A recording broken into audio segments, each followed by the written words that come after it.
Napinsala ang isang barko ng Bureau of Fisheries and Aquatic Resources BFAR, BRP Dato Cabaylo.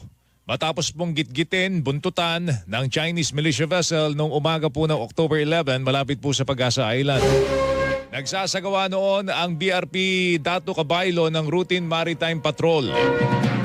Na UP yung kanang bahagi po ng harapan ng barko ng BFAR dahil po sa insidenteng yan.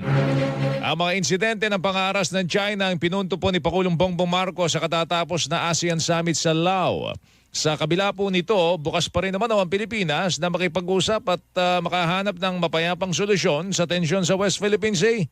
Pero ayon kay Defense Secretary Gilbert Chodoro, may hirap simulan ang makabuluhang dialogo kung patuloy po ang ginagawang pambabangga, panggigipit, pangbabardagol ng China sa mga barko ng Pilipinas sa West Philippine Sea. Committed talaga sila sa dialogue pero committed din sila sa illegal